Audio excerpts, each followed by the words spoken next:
Have the CEO for Umuntu Movement Zimbabwe. Welcome, Mr. Machazi. Thank you. You can introduce yourself to the people and tell us who you are. My name is Romeo Machazi, and I am the CEO and the founder of a global organization called Umuntu Movement Zimbabwe. And Umuntu Movement, it is a global organization in 13 countries so far, and in Zimbabwe we have a chapter by name Umuntu Movement Zimbabwe. In Zimbabwe, we are located in Matopo area where we own a land which is 20,400 square meters. And that's where we do sustainable projects like permaculture. Just briefly give us a background of this organization, Umuntu Movement. What is it and why was it started? Where did it start from? And what are some of its objectives? Yes, like I said earlier on, that Umuntu Movement, it is a global organization. It is headquartered in Switzerland. And this previous year, that's when more branches were created in African countries like Nigeria, Burundi, and so on. And the vision of Umuntu Movement Zimbabwe is to empower, rehabilitate and support disadvantaged communities through initiating agricultural projects, permaculture, water treatment projects, and recycling of waste projects, like coming up with tree planting. We do plant indigenous trees and modern trees as to provide food for the citizens, and we do purified water. So we focus more on water treatment services as a way of coming up with clean water and safe water for the citizens, as well as we look into the waste management projects whereby we collect waste and we recycle. Yeah. So tell us about the work that you have done so far. I can see that so far your main objectives are those.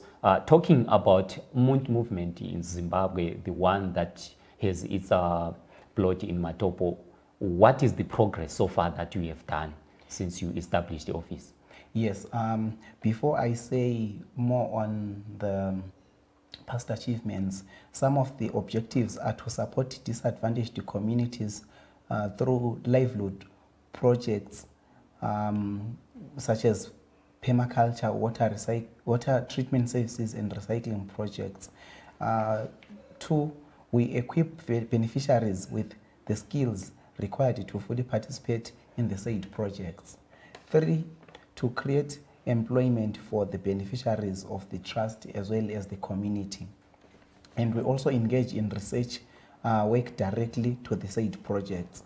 We also work with similar-minded organizations and partners to realize the objectives of the organization and the trust. And since we kick-started the organization here in Zimbabwe, we have started a chicken project. We started with 200 project, broiler project, which is running at current period of time. And we are planting trees. We have 100 trees on different fruit trees, local, indigenous, and modern trees so far. That's what we've done in this 1 year. Mm-hmm. So I've noted that most of the times when you come as an NGO, perhaps there are certain challenges that you face, particularly the political situation. I want to understand how you are working with the government of Zimbabwe concerning this project, especially looking at its impacts on a national scale with regards to water and sanitation. Yes. The challenge we had is for us to get a land where we are conducting our projects. It took us a year before we got the land, and we finally got the land through correct channels and procedures in Matopo. where we were given the land by the community leaders in the district.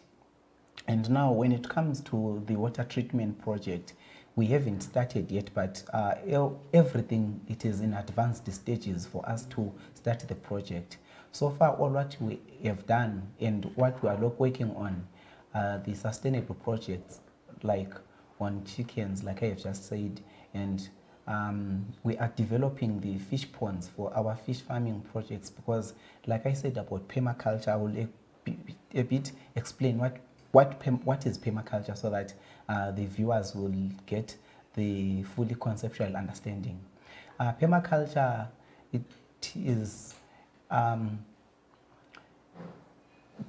permanent agriculture term which actually combine the words like permanent agriculture and permanent culture. And the philosophy of permaculture started in Australia like 30 years ago. And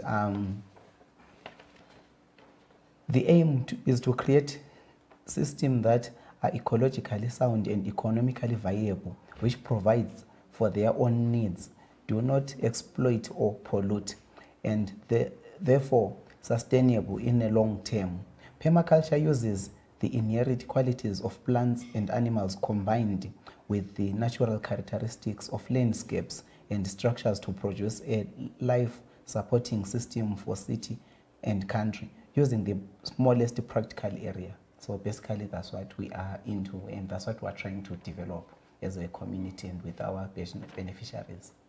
So I've noted that most of the times when you start as a youth, when you start these projects, youth have been said that they do not want to participate. Concerning this project, what is your comment concerning the participation of youth? Yeah, looking into our economic challenges in Zimbabwe, I will urge youth to partake in these projects, because they create employment for themselves and for the fellow citizens as well. I think being part of similar and such projects, it gives individuals to be self-sufficient and self-employed as for them to create employment for themselves. And looking into these projects, they are sustainable.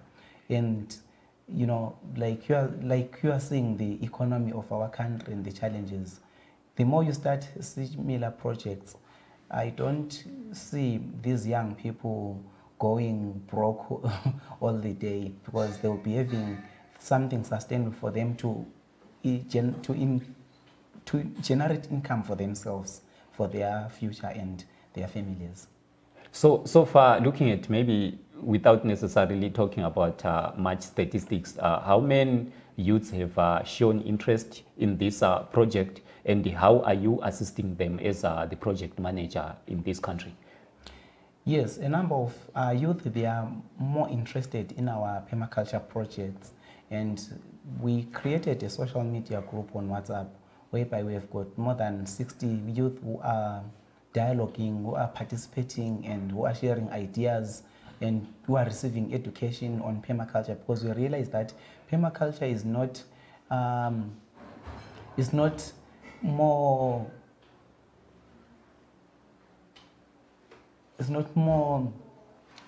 known actually in our society. So as we are trying to go into schools to conscientize and sensitize and train teachers and students, and with our partners, we have created clubs and groups who are already implementing agriculture in their schools. Agriculture, but in brackets, that's permaculture. So looking at the main objectives of your organization, I can see that some of them, perhaps they may be fitting into the general discussion that's ongoing globally about climate change. So where do you place yourself in that general movement of climate change? Yes, we are seeing the challenge on climate change, especially in our continent, Africa. And according to the study, we have realized that climate change it's becoming a serious problem in our society, because like as we can feel even the heat on our day-to-day living, there's too much heat coming, and the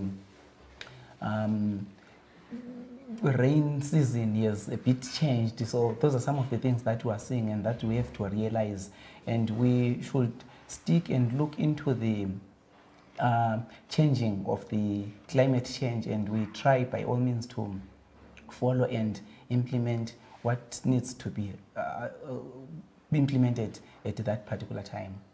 So, Andy, earlier on you talked about that one of your areas of specialization is waste treatment. Can you elaborate on that? How are you treating waste, and where exactly are you focusing on?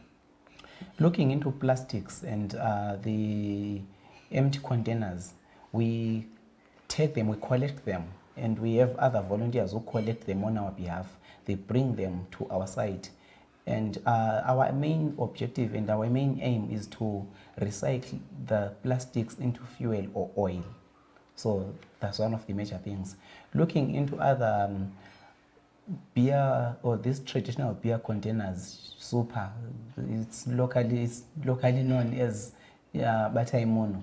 We collect those containers and we plant our trees in them. So we recycle, we use them after they've been thrown away by the second users. So looking at, maybe let me also take this opportunity to find out how you are assisting, especially we realize that in town, since you are Umuntu movement in Zimbabwe, yes. I want to find out how you are chipping into the sewer treatment and sewer management, especially looking at urban areas where there are a lot of sewer based. How are we assisting as Umuntu movement in Zimbabwe? On the water treatment project, we haven't started yet, but it's one of our next step to jump into. Like our partners and our funders, they created water filters, which actually are very pertinent and important for us to use them as to filter water and create clean water for the society. So far we haven't started, but we are looking forward into the project anytime soon. So, of water treatment.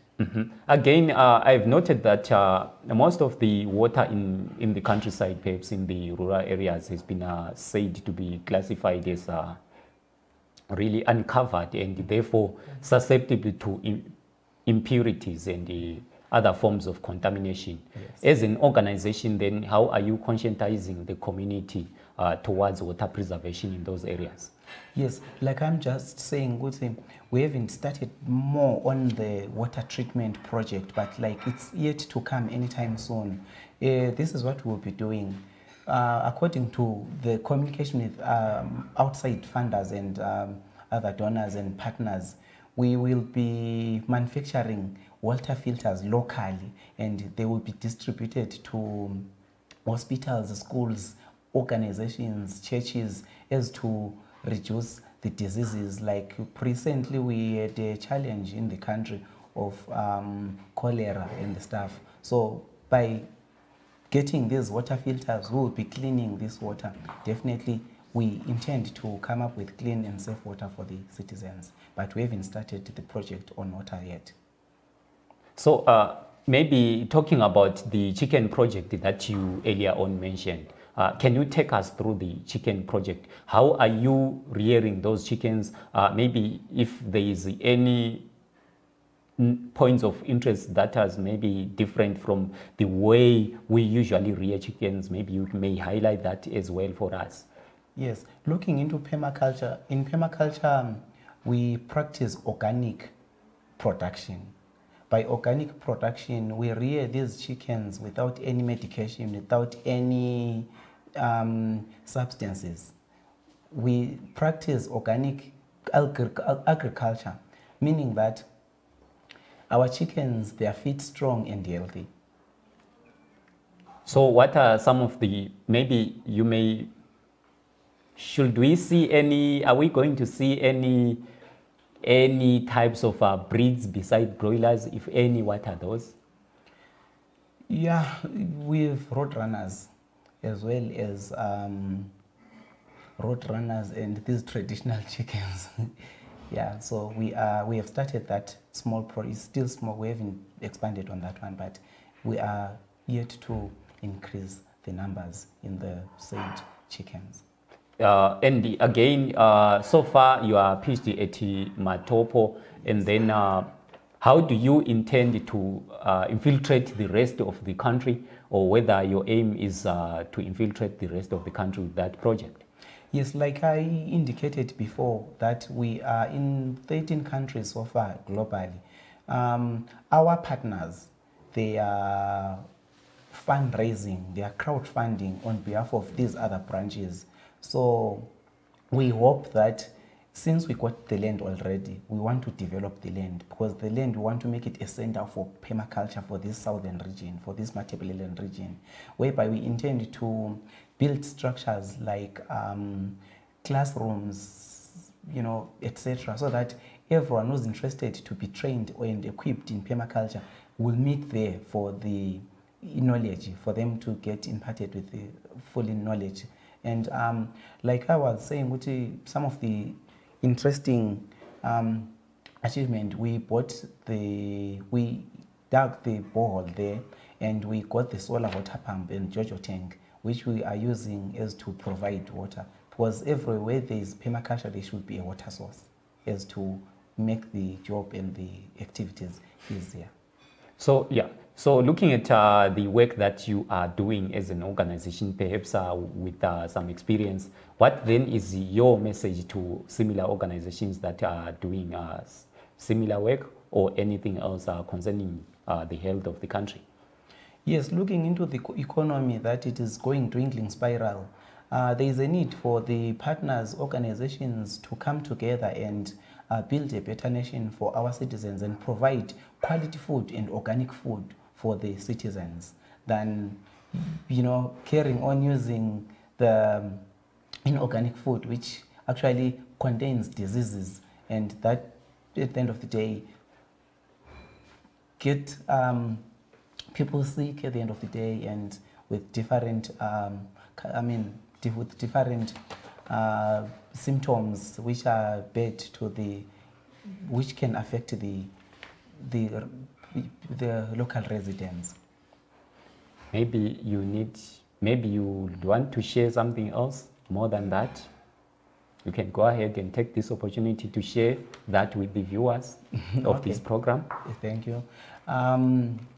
I think those who are interested to be part of our projects, who want to be part of our permaculture projects, I'm sure it is important for us to give the numbers so that they know where to get us. And our Facebook page is Umuntu Movement Zimbabwe. That's our Facebook page. And our website is www.umuntu.ch. I will repeat that one, www.umuntu.ch. That's our website.